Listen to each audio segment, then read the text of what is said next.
The global push toward wind and solar power comes with a built-in problem. The wind doesn't always blow, and the sun doesn't always shine. To capture and use that intermittent energy, we rely heavily on massive grid-scale storage facilities powered by lithium-ion batteries. But as engineers pack more energy into these cells, they run into a dangerous physical limit. High energy density generates extreme heat and stress inside the casing, driving the battery to thermal runaway, where it rapidly destabilizes and bursts into flames. The practical success of the energy transition depends on the physical integrity of the materials inside these cells. Right between the cathode and the anode sits a microscopic layer known as the separator. It has a completely contradictory job. It has to act as a solid physical wall, keeping the two main electrodes from touching and shorting out, while simultaneously leaving microscopic pores open so lithium ions can flow through. Under severe thermal stress, materials naturally shrink or melt. If that barrier pulls apart, the electrodes make contact and spark a catastrophic fire.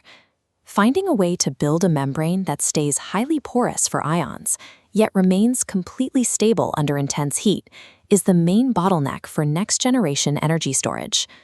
Material scientists have zeroed in on a polymer called polyvinylidene fluoride, or PVDF, as their starting point.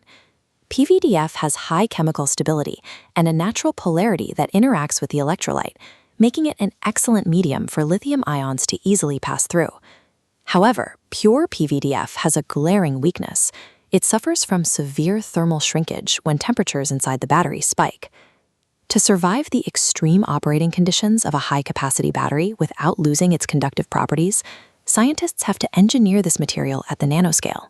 The first fix is called blending modification, where engineers dope the PVDF structure with inorganic ceramic nanoparticles, like aluminum oxide. This data shows a 10-second flame test comparing a standard separator against varying ceramic blends. On the left, standard polypropylene rapidly shrinks and burns away. But on the right, the 10 and 15% modified blends hold their shape, absorbing extreme heat without structurally failing.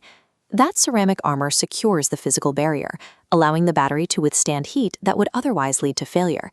To optimize how the battery charges, researchers use a second technique called organic blending, mixing PVDF with other flexible polymers to create amorphous zones in the material. Here is a schematic showing how these blends are fabricated. A process called electrospinning pushes the liquid polymer blend through a syringe, spinning it into ultra-fine threads. These microscopic images reveal the physical result, a chaotic, spiderweb-like matrix of individual nanofibers. This architecture changes a critical property, wettability. This test measures a liquid droplet's contact angle on the surface. Standard separators keep the droplet beaded at 38 degrees, but the modified PVDF blend flattens it to 14 degrees, showing rapid absorption of the electrolyte. A fully saturated, highly porous membrane creates a low-resistance superhighway. Lithium ions can travel between the electrodes with far less friction. That rapid transport accelerates the battery's charge and discharge speeds, turning a passive safety component into an active performance multiplier. This single engineered membrane allows high-capacity batteries to charge faster, operate safely at high temperatures, and endure thousands of cycles without degrading. By solving the heat and flow problems at the nanoscale, engineers are making high-range electric vehicles and massive grid-level storage sites physically and economically viable. Increasing the safety and cycle life of these cells minimizes the total volume of battery waste, supporting the broader transition to a more resource-efficient energy grid. If you enjoyed this video, please give a like and subscribe. Today's video was brought to you by Synestec Systems LLC and founder Shane Persinger.